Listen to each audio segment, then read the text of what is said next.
ప్రార్థన చేసుకుంటాము. ఇంకా ఎవరైనా బయట ఉంటే లోపలికి రావాలిక. ఎక్కడి పోరు బాగా ఆడుకుంటున్నారు, మీరు ఊరికే చేయొద్దు.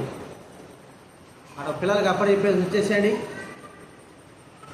మీరు వినరు, వాళ్ళు వెళ్ళలేరు. వాడు బిడ్డు గారికి అప్పచెప్పాడండి. అల్లెవరు రాబడి ఏయ్ వచ్చిందా, నోరు వచ్చిందా నీకుంది. ప్రార్థన చేసుకుందాము. ప్రేమగల తండ్రి, మీకు స్తోత్రాలు చెల్లిస్తూ ఉంటున్నా. ఈరోజు ప్రభావ సంఘంలో చేర్చింది వందనాలు ప్రభావ. మీ కృప, మీ దయను బట్టి వందనాలు తండ్రి. ప్రభావ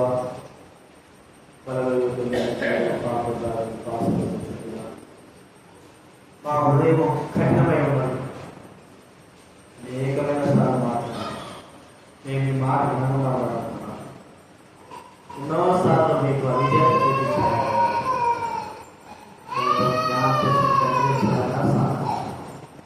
ప్రేమల తండ్రి, మీ కృపను కోరు, ఈ చిత్తాలు వినవలసిన గ్రహించగలను సాధించిన జీవితం, సరిదిద్దుకోవాల్సిన జీవితం దయచేయండి ప్రభా. మీ కృపను కోరుకుంటూ దైవవాక్యం అందరికీ చేయాలి.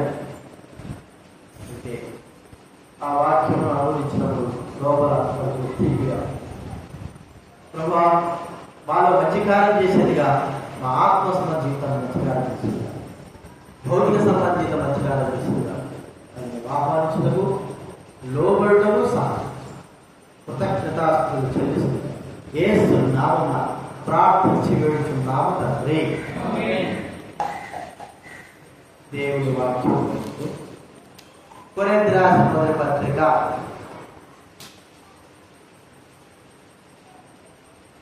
10వ అధ్యాయం. మొదటి కొరింథీ రాసిన పత్రిక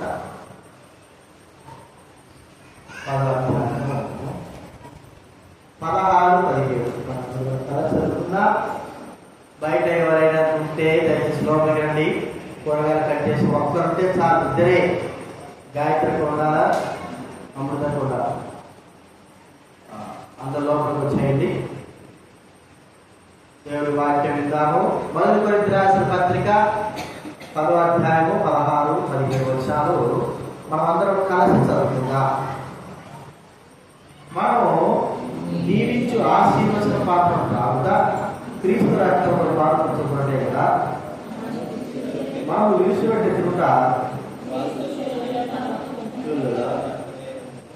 మనమందరము ఆ ఒకటే రొట్టెలో పాల్పంచుకుంటున్నాము. రొట్టె ఒకటే కనుక అనేకులమైన మనకు ఒక్క శరీరమై. అలాగే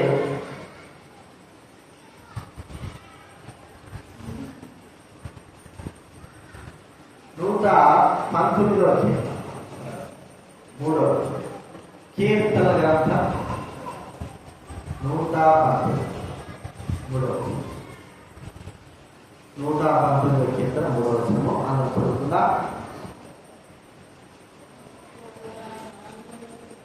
వారు ఆయన మార్గములలో నడుచుకొనుచు ఏ పాపమును చేయరు. ఇక్కడ మాట నడుచుకోవచ్చు. గత వారంలో మనము కొన్ని విషయాలు చూసుకోవచ్చు. చెప్పండి, ఏ విషయాలు చూసుకొచ్చామో? మొట్టమొదటి చూసుకోవచ్చు, దేవుని గురించి మనం చూసాము.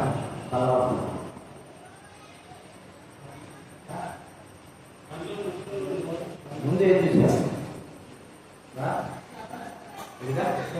చెవులు చెవులు గట్టి మాట్లాడతారు, గట్టిగా ఉంటారు. చెవులు ముందు ఏం చూసాము? చెవులు. తర్వాత కన్నులు.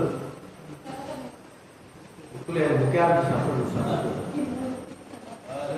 తర్వాత నోరు చూసాము. ఆ తర్వాత మనం ఏం చూసామో? చేతులు చూసాము. చివరిగా ఈరోజు కాదు. మార్గములలో నడుచుకొనుచు అంటే కాలు రాకుండా ప్రభువు మనం రక్షించిన తర్వాత మన ఆత్మ సంబంధమైనటువంటి చెవులను, కన్నులను మరి నోటిని, చేతులను, కాళ్ళను, మన ఆత్మ సంబంధమైన వాటన్నిటి కూడా బ్రతికించారు. కాబట్టి అవి బ్రతికుంటే మన ఆత్మీయంగా ఎంతో ఎదుగుతాం. అవే చచ్చుబడిపోయాయనుకో పరిగిరాలు మన ఆత్మీయంగా చాలా ఎదుగుతాం. కాబట్టి శరీరంలో ఉన్న అవయవాలు ఎలాగైతే పనిచేస్తున్నాయో భౌతిక సంబంధంగా ఆత్మీయంగా కూడా మన అవయవాలు చెవులు, ముక్కు, నోరు, కళ్ళు, చేతులు, కాళ్ళు ఇవి ఆత్మ సంబంధమైనవి కూడా అవి కూడా నడుచుకోవాలి. వాటి ద్వారా మనము దేవుడి కార్యాలు చేతుల గురించి కదా జనాలు చూస్తున్న వివరము కాళ్ళు చాలా ప్రాముఖ్యమే.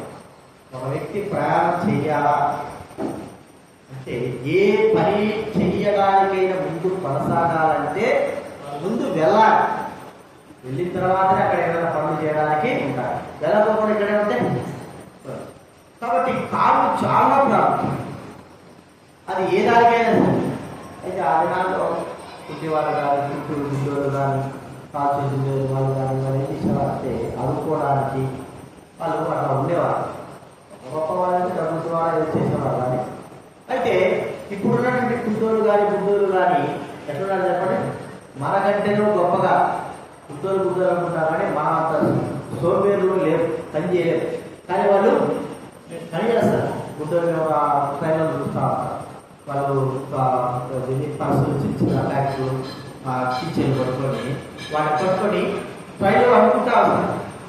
గుడ్డోళ్ళు చేతులు లేని వాళ్ళు తీసుకొస్తారు, భుజాలు ధరించుకొని వాటిని తీసుకొచ్చి అమ్ముతా. అంటే వాళ్ళు ఏదో ఒక పని చేసి మరి మాకు అంగవైకల్యం ఉన్నప్పటికీ కూడా మేము ఏమైనా పని చేయగలము, సాధించగలము వాళ్ళు నిరూపిస్తూ ఉంటారు కదా. ఇప్పుడు గుడ్డోళ్ళకి అనేటువంటి వేరే లేక అందరూ కూడా పని చేస్తారు. నిరూపిస్తారు. చేతులు లేని వాళ్ళు కూడా ఆడవాళ్ళు కూడా పని చేస్తారు, బొమ్మలు వేస్తూ ఉంటారు. చేతులు లేని కాళ్ళు లేని వాళ్ళు కూడా వాళ్ళు ఏదో ఒక పని. కాబట్టి మరి భౌతిక సంబంధంగా ఈ అంగవైకల్యాన్ని మనం జయించాలని చూస్తున్నాం. కానీ ఆత్మీయంగా కూడా సైతాన్ని చేస్తానంటే మనలో అంగవైకల్యం ఎలా చేస్తాం? ఆత్మీయమైన అంగవైకల్యం అంటే దేవునికి సంబంధించి ఏవి కూడా ఆత్మీయంగా మనం చేయకోకుండా మనలో సచ్చుపడేటట్టుగా చేసి వాటి పనిని ఏవి కూడా చేయకుండా చేయడమే సైతాన్ యొక్క. కాబట్టి దేవుడు మనల్ని రక్షించి ఆత్మీయంగా మంచిగా మనకు అన్ని ఇస్తే సైతాన్ అన్నింటినీ కూడా చూసుకొని వస్తాం. చూడండి, మనం చూస్తాం అపోస్తుల కార్యాలు 3వ అధ్యాయం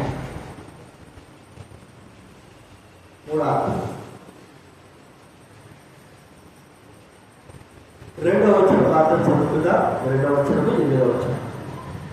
అపోస్తుల కార్యాలు 3వ అధ్యాయం. పుట్టినది మొదలుకొని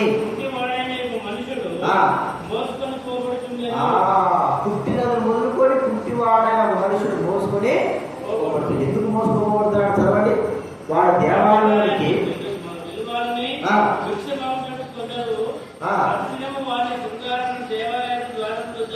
ఉంచుచూ వచ్చింది. తర్వాత 7వ వచనం. వాడు కుడి చేయబడి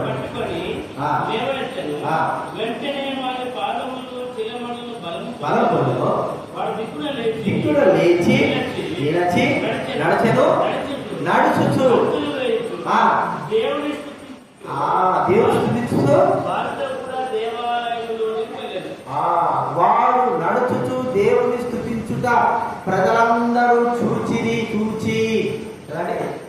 పుట్టినది మొదలుకొని అంటే పెరాసిస్ అది ఏమంటారని పోలియో అనేది ఎప్పుడు వస్తుంది? పుట్టినప్పుడు రాదు.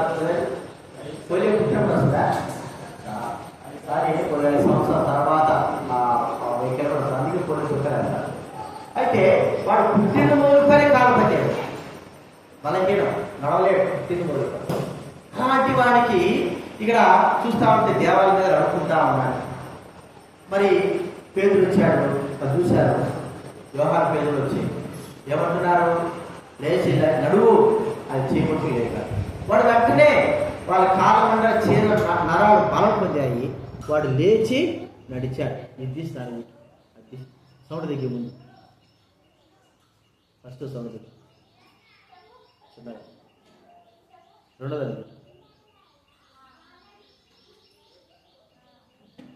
అయ్యో వైర్ తీసేసి వైర్ తీసేది blue wire. Hello hello hello hello. పుట్టినది మొదలుకొని ఉన్నటువంటి వ్యక్తి ఇక్కడ మనకు కనబడతాడు. ప్రియమైన వారినరా, వాడు లేచినాడు, నడుస్తున్నాడు, గంతులు వేస్తున్నాడు, దేవాలయానికి వెళ్ళి దేవుణ్ణి స్తుతిస్తా ఉన్నాడు. ఈ నడక కాలు అనేటి మనం చూస్తా ఉంటే మన ప్రవర్తన జీవితాన్ని మనకు చూపిస్తాడు. ప్రభు అంటున్నాడు, నడచిన ఎడల అంటే మీరు నా మార్గాల్లో నడచిన నడవడం అంటే ఏమిటి? ప్రవర్తించడము, అట్లయితే ఇలాగ చేయడాన్ని నడక. మన ప్రవర్తన బైబిల్ గ్రంథంలో ప్రభువైన యేసు దేవుడు అబ్రహాముతో చెప్పిన మాట 17వ అధ్యాయం ఆదికాండం 17వ అధ్యాయం మొదటి వచనం ఎవరైనా? ఆదికాండం 17 మొదటి వచనం. అబ్రాము 99 ఏళ్ల వాడైనప్పుడు యెహోవా అతనికి ప్రత్యక్షమై, నేను సర్వశక్తిగల దేవుడను, నా సన్నిధిలో నడుచుచు నిందారహితుడవై ఉండుము. ఏంటంటున్నాడు? 99 ఏళ్ళలో కూడా దేవుడు మాటలు ఏం చేయాలంట? నడవాలి. కొంతమంది అంటారు యేసుడు నమ్మకయ్యా, దేవుడు మంచిగా అంటే ఏమైపోయింది, మా పని అయిపోయింది, ఇప్పటికే 70 సంవత్సరాలు చచ్చిపోతాం, ఇప్పుడు చేసి ఏం చేస్తాం? అప్పుడే చేయాలి. చచ్చిపోయేటప్పుడు కూడా దేవుని యొక్క మార్గాల్లో మనం ఏం చేయాలా? నడవాలి ప్రభు చెప్తారు. చూడండి, జకర్యా గ్రంథం 3వ అధ్యాయం. జకర్యా గ్రంథం 3వ అధ్యాయము 7వ వచనం దయచేసి చదవడమేనా? జకర్యా గ్రంథం 3వ అధ్యాయం 7వ వచనం. పైన మధ్యలో నుంచి 770 ఏమనగా, నా మార్గములలో నడుచుచు నా మార్గాలలో నువ్వేం చేస్తున్నాడు? నడవాలి. ఇవి ఆత్మ సంబంధమైన నడక. లోకంలో మనం అటపోతా ఇట్టపోతా ఏం చేస్తా అని కాదు.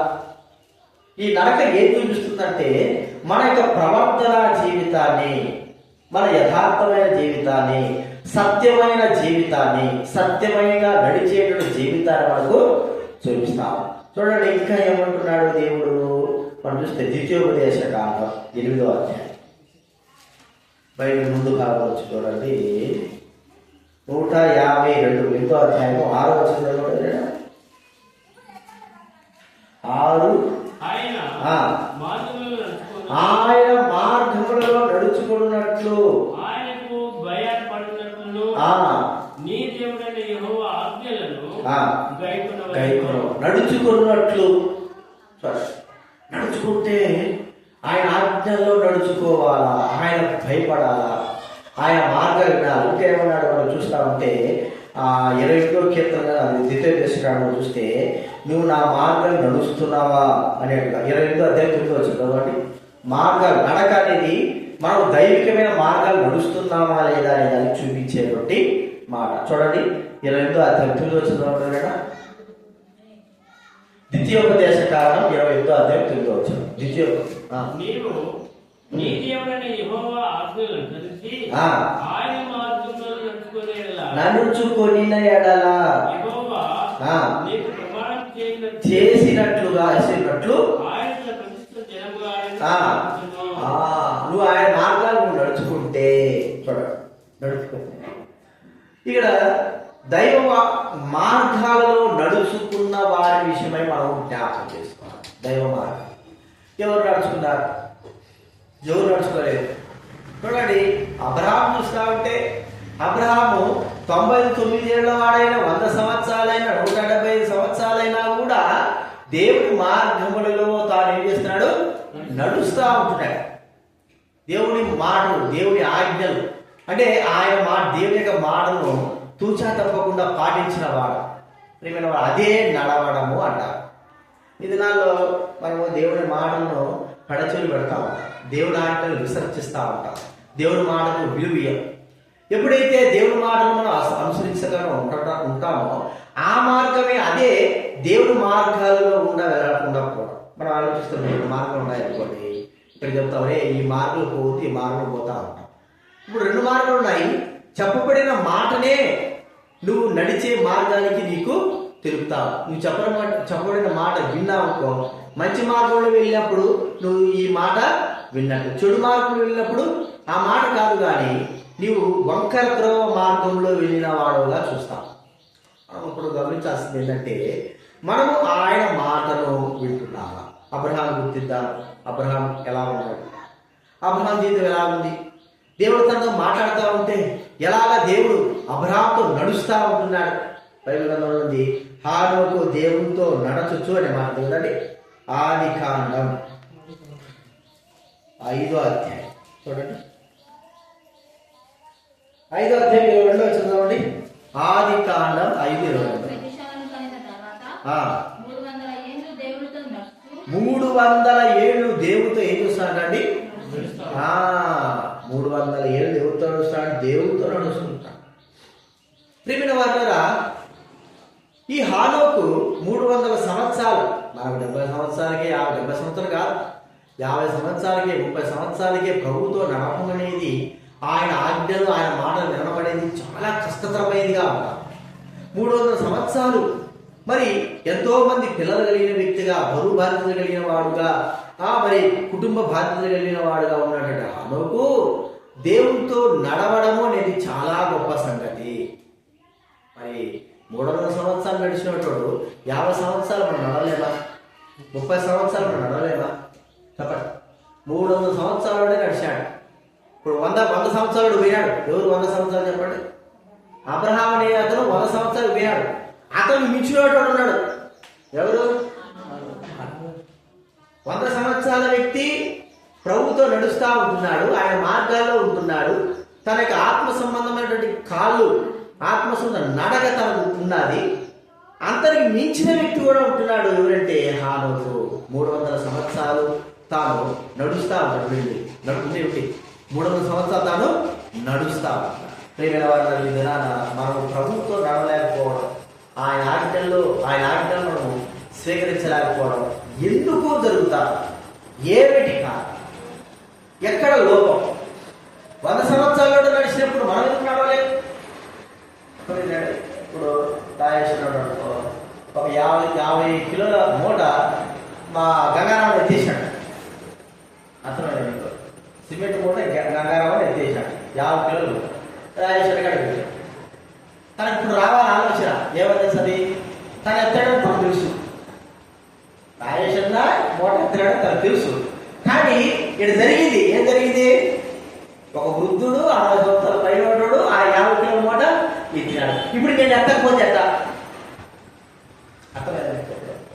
కానీ నేను ఎత్తాలా? నేను ఒక ఆలోచన వస్తుంది, అరే ఇంత వయసు మీరిన వాడు, బలహీనుడైన వ్యక్తి ఒక మూట ఎత్తగలిగాడు, బలం ఉన్న వ్యక్తి నేను ఎందుకు ఎత్తలేకపోతున్నాను? ఎత్తుతాను. అట్టాట చేసి బిక్కిని అట్లా కూడా ఎత్తేస్తాడు. అర్థమైంది మీకు? అంటే ఇది ఆలోచన. ఒక 100 సంవత్సరాలు ప్రభు మార్గంలో నడవగలిగితే, ఆ 100 సంవత్సరాలు మించినోడు 300 సంవత్సరాలు ప్రభు మార్గంలో నడవగలిగితే, పట్టుబడి 50 సంవత్సరాలు కూడా లేవు, 60 సంవత్సరాలు లేవు, మనము ఎందుకు దేవుని మార్గాల్లో నడవలేకపోతున్నాం? ఏమి అడ్డు వస్తాము? వాస్తవానికి నడవాలి. 100 సంవత్సరాలు నడవడం అంటే, 300 సంవత్సరాలు నడవడం అంటే కుటుంబంతో అంత తేలికైన విషయం కాదు. 50 సంవత్సరాలకి ఏగిపోతున్నారు, 30 సంవత్సరాలకి ఏగిపోతున్నారు. ఏముంది అనుకుంటున్నారు, బాధతో ఎక్కడ ఏం చేయాలనుకుంటున్నారు. దేవుడి కార్యాలు ముందు కాదు, కుటుంబ కార్యాలు ప్రాముఖ్యమైపోతారు. చివరి వరకు కూడా మనము దేవుడి కార్యాల కంటే కుటుంబ కార్యాలనే ఏగలేకపోతున్నాం, ఎత్తుకోలేకపోతున్నాం, నడిపించలేకపోతున్నాం. అయితే 100 సంవత్సరాల వ్యక్తి, 300 సంవత్సరాల వ్యక్తి ఎలా నడవగలిగాడు అనేది మనం ఒక ప్రశ్న మనం చేసుకోవాలి. నిజమే, వాళ్ళు నడవగలిగితే మనం కూడా నడుస్తాం. వారు మనలాంటి స్వభావం కలిగిన వారే. అయితే వారి నడకలో ఏముంది అంటే, ముందు ఎవరున్నారంటే వారి జీవితంలో యేసు ప్రభు ఉన్నారు. మన జీవితంలో ఎవరున్నారు? ముందు మనకి ఎవరు కనపడతారు? మనకి ఎవరు కనపడతారు? వాళ్ళకైతే యేసు ప్రభు కనపడతారు. మనకి ఎవరు కనపడతారు?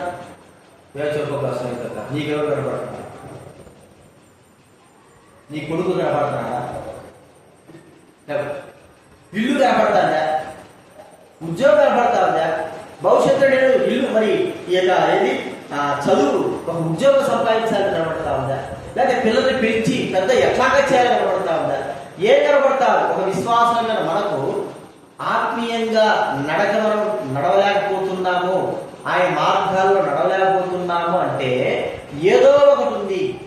అది ఎప్పుడు ఎట్లుందంటే, కుంటితనంతో కూడినటువంటి వ్యక్తి కుంటితనంతో ఉన్న వ్యక్తి లాగా ఎప్పుడైతే ఆ వ్యక్తి పౌలు పేతురు వైపు అపొస్తలుడు పేతురు యోహాను వైపు చూశాడో, ఏదో దొరుకుతుందని చూశాడో, వారి వైపు చూసిన తర్వాత, వారి మాటలు విన్న తర్వాత, వారిని పట్టుకున్న తర్వాత ఆ వ్యక్తిలోకి వచ్చిందే శక్తి.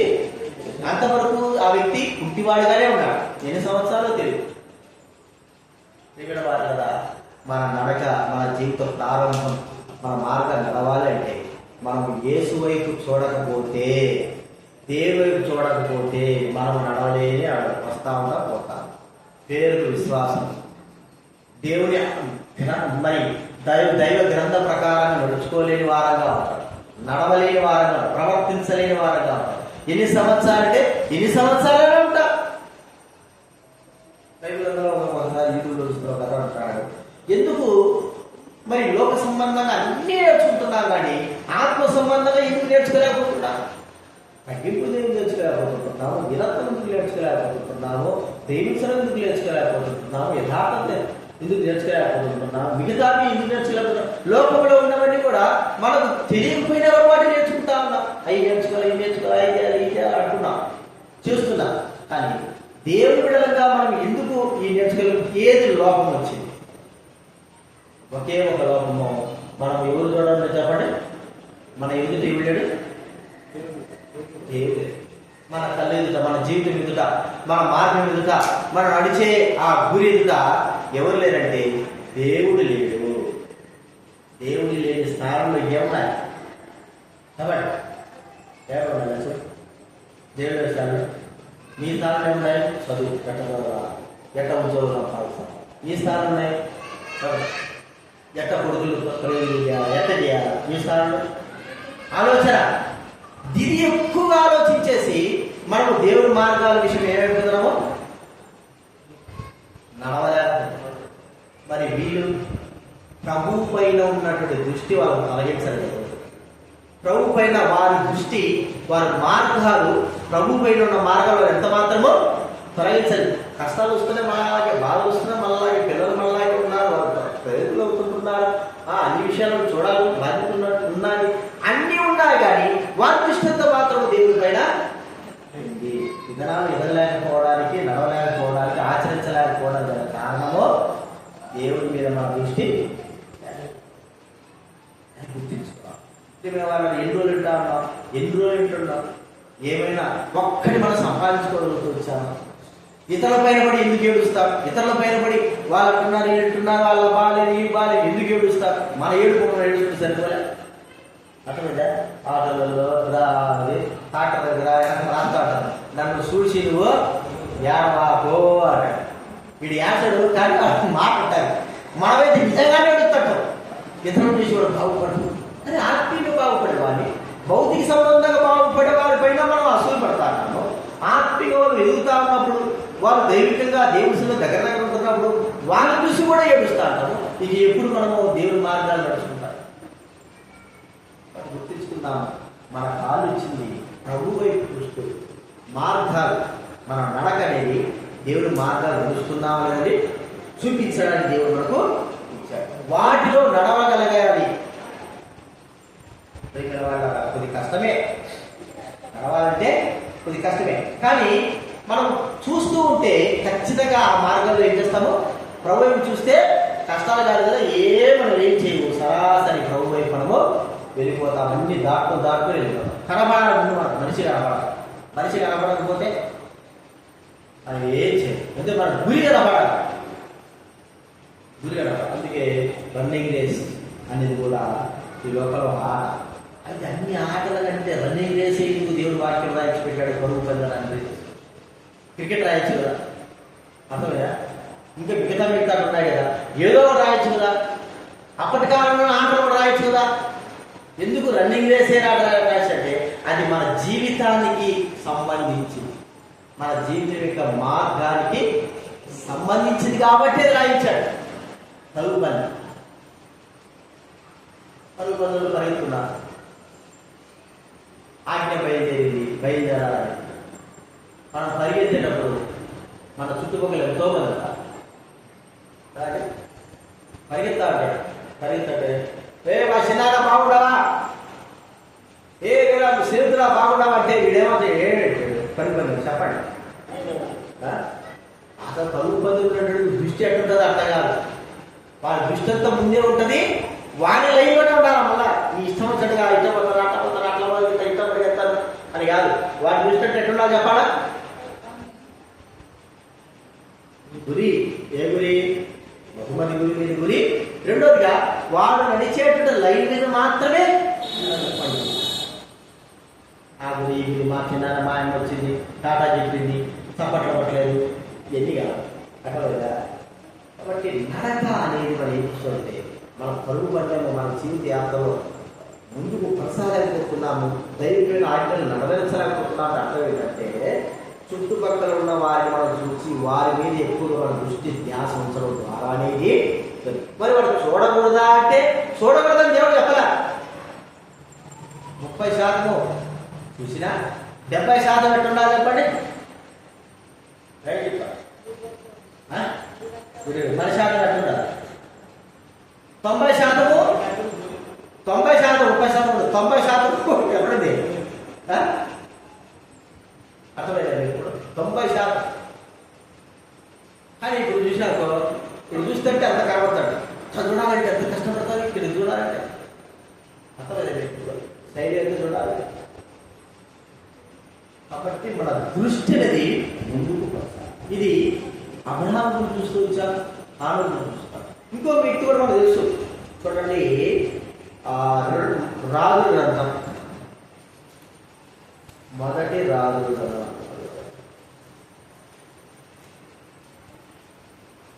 15వ అధ్యాయం 17 అధ్యాయం. మొదటి రాజు 15 అధ్యాయం 4వ వచనం.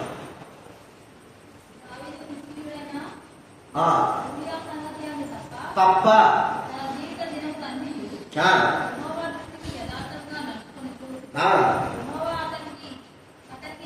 ఆజ్ఞల్లో దేని విషయం అందులో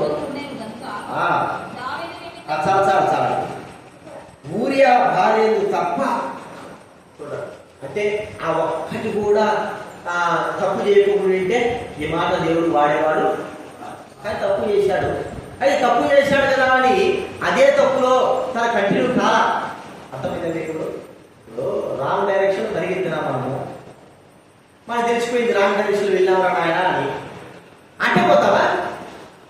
రాంగ్ డైరెక్షన్ పోతే ఏమవుతుంది?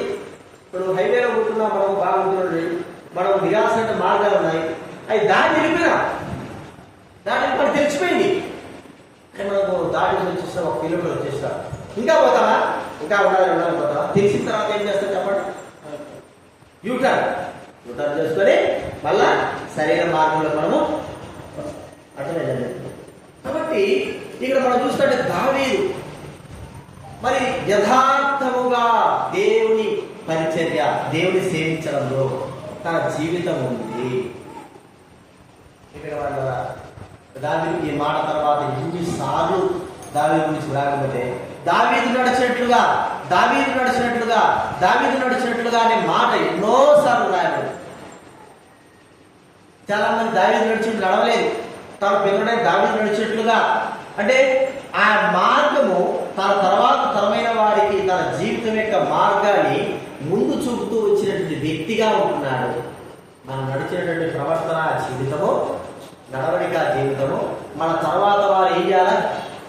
మనల్ని ఎందుకంటే మనం ముందు పోతున్నాం, మనం ముందులో ఉన్నాం.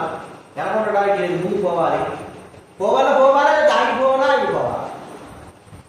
మనం నిజంగా సరైన దారిలో మనం వెళ్తూ ఉంటే మనం వెంబడించేవారు, మన తర్వాత తరమైన వారు సరైన మార్గంలో మనల్ని మాకు తెలుసు. భక్సింగ్ గారు అర్థం చేసుకోండి, పెద్ద ఆయన మనకంటే ముందు బయలుదేరినాడు, ఆయన మార్గంలో వెళ్ళాడు. ఇప్పుడు ఆయన మార్గంలో వెళ్తున్నాము, కానీ తప్పటి మనకేం చేస్తున్నారు? కొంతమంది రాంగ్ డైరెక్షన్ వెళ్తున్నారు, కొంతమంది మరో డైరెక్షన్ వెళ్తున్నారు. మనం ఇట్లు వెళ్తున్నారు. కానీ సరైన మార్గంలో వెళ్ళిన వారు చాలా కొద్ది మందే. నడక దావీదు జీవితాల్లో ఒకసారి చూపిస్తాను. నేను నడిచాను, నా తరమైన వారికి నేను నా జీవితాన్ని మార్గదర్శకంగా ఉంచాను. నా నడక, నా ప్రవర్తన, నా జీవితము ధర్మశాస్త్ర సంబంధంగా యథార్థంగా నేను మరి జీవిస్తూ వచ్చాను.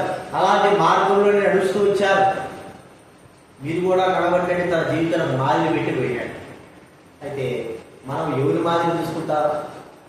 ఎవరో పరిమాణుడు ఎవరో ఉంటాడు కదా, మాదిరి లేనివాడు, జీవితంలో నడిపింపు లేనివాడు, వారి మాదిరి తీసుకొని మన జీవితాన్ని మనం ఏం చేస్తుంటారో చెప్పండి, పాడు చేసుకుంటాం.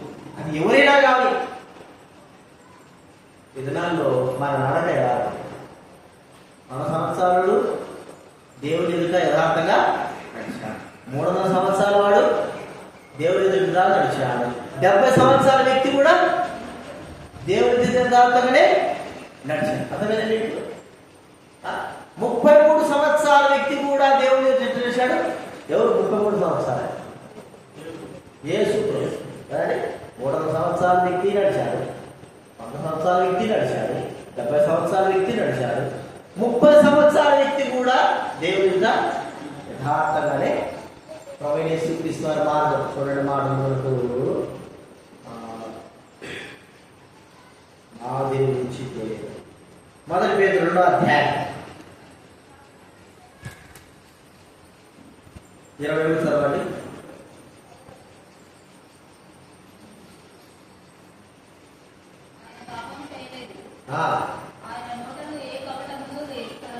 లేదు పైన 21 మాదిరి కనపడదా? మీ కొరకు బాధపడి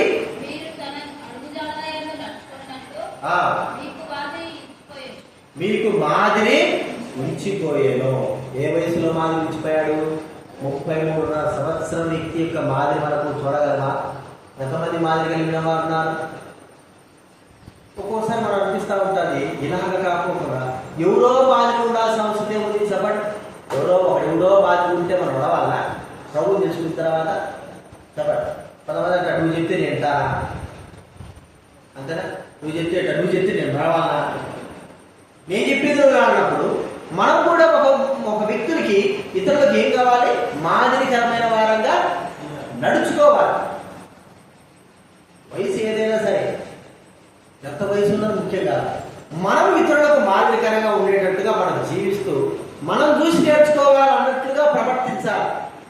ఆత్మీయమైన జీవితంలో ఈ దినాల్లో మనం చూసి ఏం నేర్చుకోగలుగుతున్నారంటే కక్షలు, ద్వేషాలు, అసూయలు, ఆచారాలు, పద్ధతులు, లేకపోతే ఇంకా వేరే వేరేటి దేవుడి మీద రాకపోవడము, లేకపోతే చెప్పిన మాట వినకపోవడము, ఇవి చూసి ప్రజలైన వారు అలాగే తిరుక్కుంటున్నారే కానీ మన ఆత్మీయ జీవితాన్ని చూసి, మన ఆత్మీయ నడకను చూసి ఒక వ్యక్తి సరే రాబట్టుకోగలుగుతున్నావా?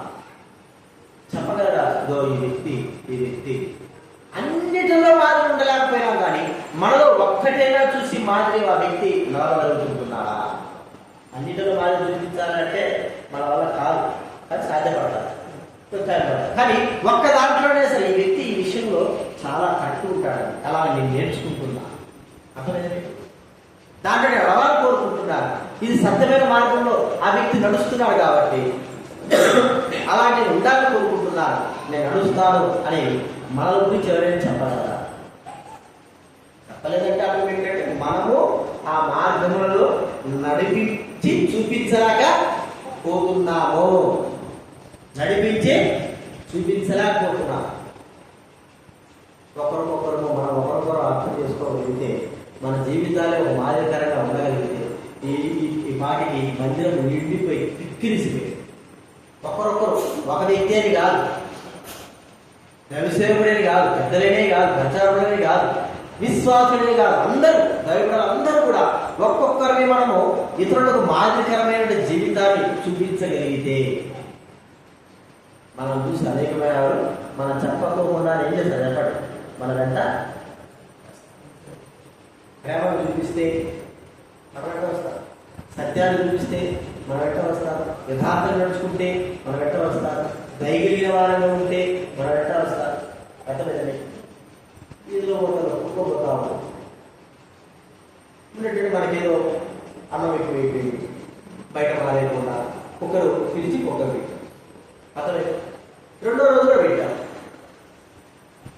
అయితే ఆ కుక్క ఏం చేస్తుంది చెప్పండి? మూడో రోజు కూడా ఆడే ఉంటుంది, 4వ రోజు కూడా ఆడే ఉంటుంది, 50 రోజు కూడా ఆడే ఉంటుంది. ఈ 50 రోజులు నువ్వు 20 రోజులు పెట్టకపోయినా కూడా ఉంటుందా లేదా? కారణం ఏంటి? భౌతిక సంబంధంగా మనం ఏదో అన్నం మిగిలిపోయిందని వేసినాం. కొంతమంది నిజంగా దయ చేస్తారు, కొంతమంది మిగిలిపోయింది ఏం చేయలేక కనీసం బయట వారాక కుక్కకనే వేసుకున్నారని అర్థం. కానీ అది చూసింది మరి వ్యక్తి నాకేం చేస్తున్నాడు? ప్రేమతో ఆహారం పెడుతున్నాడు. నేను కుక్కని కూడా తెలిసి ప్రేమతో నాకు దయచుతున్నాను కాబట్టి ఆ వ్యక్తి నేను అనుసరించాలా? కుక్కే కాదు, కుక్క పిల్ల కూడా ఏం చేస్తాను చెప్పండి? ఎంత అవసరం? కుక్కే కాదు, కుక్క పిల్ల కూడా అవసరం. కుక్క అంటే పెద్దది, కుక్క పిల్ల అంటే దానికి ఏం తెలుసు? అది కూడా అవసరం. ప్రేమ చూపేదా అంటే మనం నడిచిన విధానాన్ని బట్టే ఆ యొక్క మార్గం అనేది సరళంగా వస్తుంది. మన మార్గాల్లో అసలు కక్షలు, ద్వేషాలు, ఇంకా ఆ విధేయతలు, ఆ మోసాలు ఇవన్నీ ఉంటే మార్గం మధ్య మనకు కూడా ముళ్ళకంప కాబట్టి ఎవరు కూడా రాదు. మనం గుర్తించుకున్నా, మనం తీసుకొచ్చాం, ఎవరో తీసుకొచ్చాం. అబ్రహాము 3 సంవత్సరాలు భయపడిన వాడు కూడా యథార్థంగానే దేవుడి కార్యాల్లో నడుచుకున్నాడు. నాకెందుకు నా పెరిగిపోయినలా 300 సంవత్సరాలు నడుచుకున్నవాడు, కల్లా బిడ్డలు ఉన్నవాడు, అంత 100 మంది కల్లా బిడ్డలు ఉన్నవాడు, గొర్రెలు అన్నీ ఉన్నవాడు కూడా నాకెందుకు లేకపోలే. కానీ కూడా ఆ వయసులో 300 సంవత్సరాలు కూడా 70 సంవత్సరాల రాజు, ఆ 70 సంవత్సరాల రాజు కూడా నాకెందుకు, నేను ఎట్టున్నాయో ఉండొచ్చు కదా ఒకవేళ అనుకోవచ్చు. కానీ యథార్థంగా ఉండాలనే ఆ తప్పన కానీ తప్పిపోయినా ఒక్కదాన్ని తప్పిపోయినా అయినా కూడా తప్పిపోయినాడని దాన్ని పక్కన పెట్టి, తప్పిపోయేదాన్ని పక్కన పెట్టి మిగతా వాటన్నింటిలో ఏంటున్నాడు? యథార్థంగా సత్యంగా ఆయన మార్గంలో నడుస్తున్నాడు. 33 సంవత్సరాలు ఆయన కూడా యేసుక్రీస్తు కూడా తను చచ్చిపోయేతో అంటే వయసు చిన్నదే కానీ మార్గము చూపించడానికి, దేవుడి కార్యాలు నడిచే మార్గం చూపించడానికి వయసు ప్రాముఖ్యం కాదు. అర్థమైందా? దేవుడి మార్గాలు నడుచుకొని అది చూపించడానికి వయసు ప్రాముఖ్యము కాదు. అది యేసుక్రీస్తు తన కార్యము మాదిరిగా ఇప్పుడు మన నడక ఎలాగో వయసు ఏదైనా కానీ, సమయం ఏదైనా కానీ, వ్యక్తులు ఎలాగైనా ఉండని నడుస్తున్నామా? యథార్థమైన మార్గం, సత్యమైన మార్గం, జీవన మార్గం, మంచి మార్గంలో, ఆజ్ఞలలో చెప్పిన మాట వింటున్నామా? లోపడుతుంటున్నామా? ప్రేమ చూపుకుంటున్నామా? సత్యంగా జీవిస్తుంటున్నామా? క్రమంగా ఉంటున్నామా? అది వ్యక్తిగతంగా మనం ఇతరులను పరీక్షించేంత వరకు మనలో ఎటువంటి లోపాలు ఏమి కూడా కనపడదు. అర్థమైందా? ఇతరులను మనం పరీక్షించే ఆ సమయం అంతా కూడా మనలో లోపాలు కనపడదు. మనం ఎప్పుడైతే మనం చూసుకోగలిగి మన జీవితం మనం ఎప్పుడైతే ఇచ్చుకోగలుగుతామో అప్పుడు మనలో లోపాలు. అలాగే ఇతరు నిర్ణయాలు నాకు వాసన బాగున్నది, పక్కన నుంచి వాసన వస్తాను, వేరే వ్యక్తి నుంచి ఏ వాసన వస్తుంది నీకు అది మనం అంటాం. నిజంగానే వాసన వస్తాను కానీ నాలోనే వాసన వస్తుంది, నాకు చూసుకోవాలి. ముందు నేను ట్యాబ్లెట్లో ముక్కు సంబంధించిన ట్యాబ్లెట్ చేసుకుంటాను. ఆ ముక్కులో చుక్కలు వేసుకుంటాను. ఆ ముక్కులో చుక్కలు వేసుకోవడం ద్వారా అది ఒక రకమైన వాసన వస్తా ఉంది. అర్థమైందా? నాకే వాసన వస్తాను. ముందు నన్ను నేను గ్రహించుకోవాలి. ప్రతి వ్యక్తి నా వాసన ఇతర కూడా వస్తుంది కానీ ముందు నాకు వాసన వస్తుంది, నాకు తెలుసు. ఇతర వాసన ప్రాముఖ్యం కాదు, ఇతర వాసన మనకు అవసరం లేదు. ఆ వాసన మనకు అంటే మన జీవితం మనకు ప్రాముఖ్యం. అదే నేను మీ గురించి చెప్పేది ఏంటంటే దేవుడు కూడా చెప్పేది మీ జీవితం మీకు ప్రాముఖ్యం. ఇతరుల వైపు చూడదు. ఇతరుల వైపు చూసినంతసేపు నీ జీవితంలో ఎదుగుదల లేవు, ఆత్మ సంబంధమే ఏవి కూడా మన జీవితాల్లో ఉండవు. 400 సంవత్సరాలు బతుకు అదే అందరికంటే అత్యధికమైన సంవత్సరాలు బతుకు ఎవరు చెప్పండి?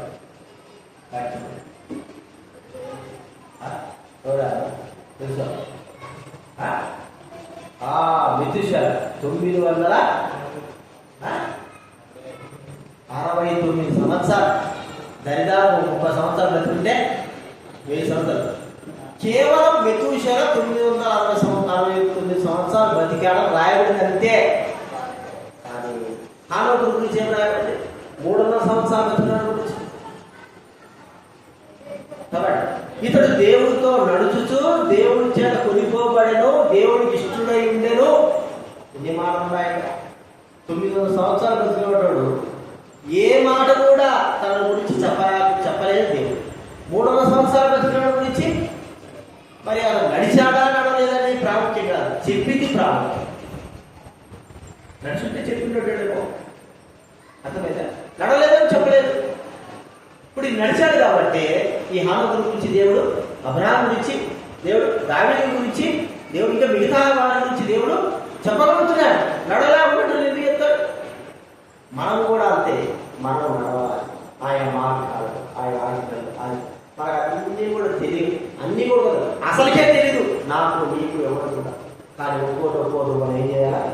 తెలుసుకొని నడుస్తూ ముందుకు, అవి నెరవేరుస్తూ ముందుకు అలాగా మన జీవితాలు. ఇది నడకకు మొదటి ప్రారంభం. అతను మనకు కాలు దేవుడు ఇచ్చాడు. ఇప్పుడు ఆ పుట్టితనం ఉన్నవాడు లేచి నడిచి ఎక్కడ తిరిగినాడు? దేవుని ఆలయంలో తిరిగినాడు, అంతేనండి. ఇప్పుడు మనం కూడా దేవుని ఆలయంలో ఆత్మీయ తిరుగుతున్నాం. కానీ మనం కూడా పుట్టితనం కాలం చేస్తున్నాడు సాతాను. నడవకూడదు, వీళ్ళు కుంటోలు కావాలా? ఆత్మీయంగా ఏం కావాలి? కుంటోలు కూడా కాదు, కుంటోడు ఎక్కడ ఉంటాడు అక్కడ. వీడు దేనికి ఏమి కూడా నెరవేర్చకూడదు, వీడు దేవుడి ఆజ్ఞలు పాటించకూడదు, దేవుడి మాట వినకూడదు, దేవుడి సత్యం మీద ఉండకూడదు. వీడు కుంటోలు చేస్తేనే కానీ అర్థమైందా? ఇవన్నీ కూడా వీడు ఏమి కూడా చేయలేదు. చాలా మంది కుంటోలు అయిపోయారు. దేవుడి మాట అనుసరించరు, దేవుడి కాలం జీవించరు, దేవుడి మాట వినరు, దైవుల మాట వినరు, కుంటోలాగా అయిపోయినారు. ఇప్పుడు మనం కుంటోలుగా అయిపోవడం ప్రాముఖ్యం కాదు. యేసు వైపు చూచి తిరిగి మనం లేచి మన ప్రయాణాన్ని, మన జీవిత ప్రయాణాన్ని మనము కొనసాగించాలి. అట్టే కూర్చుంటే కుంటోడు అట్టే కూర్చుంటే ఏమన్నది? వాడు భిక్షగాడే, అడుక్కునేవాడు. లేచి ప్రభు స్తుతించి ముందుకు వెళ్ళాలి. మనం గుర్తించుకుందా నడవడిక. మనం ఇప్పుడు దేవుడు ఏం చేశాడు? మన చీరమండలాలు బలం పొందించాడు, ఆత్మీయంగా మనల్ని చూస్తాడు, నడిపిస్తున్నాడు. ఏది తక్కువగా లే, దైవ కార్యాల విషయమో ఏది కూడా మనకు తక్కువ కానీ కూడా అయినా కూడా చాలా మంది కుంటూరుగా అట్టే కూర్చోవాలి. ఏం లేదంటే వాళ్ళు నడక ప్రారంభం, నడిచే విధానము గుర్తించుకున్నా. ఒకవేళ అలాగే మన జీవితంలో మన వయసు ఏదైనా, మనము 20 సంవత్సరాలు వచ్చినా, ఎంతవరకు నడిచినా ఎంతవరకు ఆగిపోయినా, ఒకవేళ అసలుకే నడవలేదా? ఆగిపోయినామా? తిరిగి ప్రారంభించా. కూర్చున్నామా? లేచి ప్రభు యొక్క మార్గం నడుగుతారు, చివరి వరకు కూడా నడుగుతారు. ఇది ప్రభుకి ఇష్టకరమైన కార్యం. పుట్టిగా ఉండడం ద్వారా ఏ తల్లికి కానీ తండ్రికి కానీ ఇష్టమే ఉండదు. అర్థమైంది మీకు? ఇప్పుడు బాగుదాసా ఏమంటారు? అది నడవాలి. ముందు ఇప్పుడు చెప్పింది, ఇప్పుడు చెప్పింది చెప్పు, ఇందాక చెప్పింది కాదు. నిలబోతే నువ్వే నిలబోతే దేవుడు నిలబోతుంది. తల్లికి తండ్రికి పుట్టితనం అనేది ఎవరు కూడా ఏ కుటుంబంలో కూడా ఇష్టమో వాడు ఉన్నంత వరకు, ఆ కుంటోడు ఉన్నంత వరకు కుటుంబానికి, తల్లిదండ్రులకి ఇద్దరికి కూడా ఏముంటారు? వాడు చచ్చిపోయేదారు, వీడు చచ్చిపోయేదారు. వాడు చూసినప్పుడల్లా బాధే, వాడు పిలిచినప్పుడల్లా బాధే. కానీ చెప్పుకో, ఆత్మీయంగా కూడా అలాగే. ఎన్ని రోజులు చూస్తాను, ఎన్ని రోజులు చూపిస్తాను, ఎన్ని రోజులు కొంతమంది దేవుడు చూస్తాడు. ఎక్కడ చూస్తాడు? దైవ సేవకుల ద్వారా, దైవగుల ద్వారా నీ కుంటితనం ఎలా ఉందో గమనిస్తాను, నీ జీవితం ఎలా ఉందో గమనిస్తాను, నువ్వు ఎలాగా యథార్థంగా ఉంటున్నా గమనిస్తా ఉంటాడు. దేవుడు వారి ద్వారా చూస్తా ఉంటాడు, గమనిస్తాడు. ఎంతవరకు ఉండాలని చూస్తాడు. పుట్టితనం ఉంటే దేవుడు కూడా సంతోషము ఉండదు.